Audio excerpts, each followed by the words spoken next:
Yeah, and it's not just Zambia. It's South Africa, Zambia, Zimbabwe, Malawi, Mozambique, Swaziland, Congo. I mean, all these countries we're working in. The stigma and discrimination attached there is just profound, and the churches just didn't want to touch it. And what we were looking at there in Zambia, those last few clips, was a conference adjacent to the conference of pastors. That was 300 teenagers. That was the teenagers singing those songs. I've never been with kids praising the Lord and worshiping God the way that they do.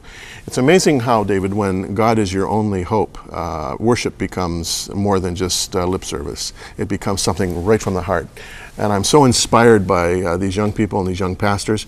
So we had about 300 young people, about 700 pastors in Malawi, and then we went over to Zambia. We had 2,800 there.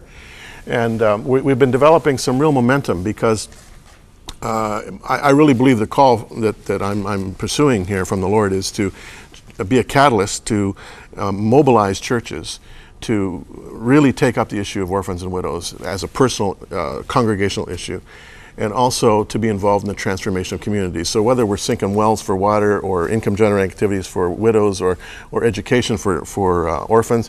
By the way, God Rocks, which is a ministry that sprang right out of Crossroads, run by your own my son-in-law Bruce Stacy, actually raised the money last year with their concerts to fund, and we've now built it, a school in central Zambia that already has 400 kids in it, and then we're partnering with Crossroads, both with 100 Huntley Street and 100 Huntley Street with a project for street kids with the North Mead Assembly of God, and also Crossroads, Visionledd, and CEDA, the Canadian International Development Agency. We're developing mobile medical clinics in some of the unreached areas of Zambia.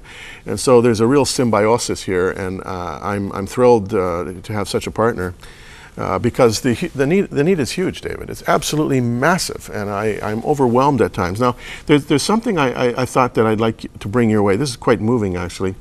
When we were in Africa just a couple of months ago, Richard Brown, Moira's husband, who is our chief operating officer, will be your co-host next week. That's right.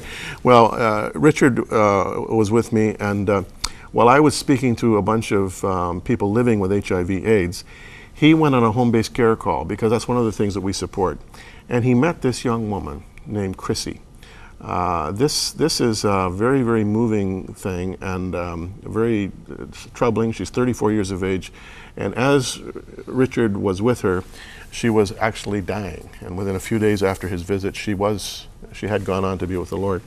But can we look at that?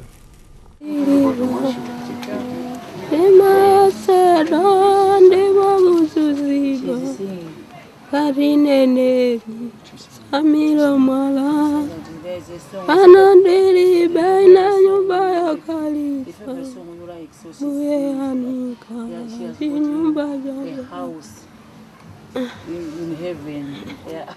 David, Chrissy's husband abandoned her. Her parents are dead. She has 2 children. She's 34 years of age. She couldn't even lift her head off her pillow. And after Richard prays with her, she sang. That was a song that she was singing. And she was singing in Chichewa, "I've got a beautiful home in heaven, where there's no rain, no sickness, no worries." And she is with the Lord today. But I'll tell you, when you not only are exposed to this, but with great humility, you become a ministering servant in these situations. It digs to the very core of your soul and challenges everything you've ever thought about yourself, anything you've ever congratulated yourself with in terms of your faith and your righteous behavior and so on. Because there you have a little gal who has absolutely nothing, not even the strength to lift her head off the pillow, and she's singing about heaven. Time after time, and I've been in situations like this so often, I just want to grovel on the ground and pray, God be merciful to me, a sinner. I feel so spiritually overshadowed by these giants of faith who have nothing materially but have so much spiritually. And she represents, the very focus that we've now been trying to pursue for the last 10 years.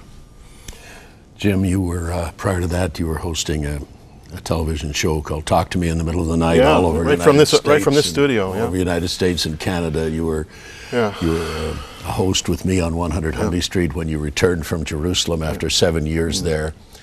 You came right on to Canadian television with me, and you anchored 100 Huntley Street many, many times. And I just think that there's someone right now, perhaps several of the viewers right now, that ought to really get in touch with Jim.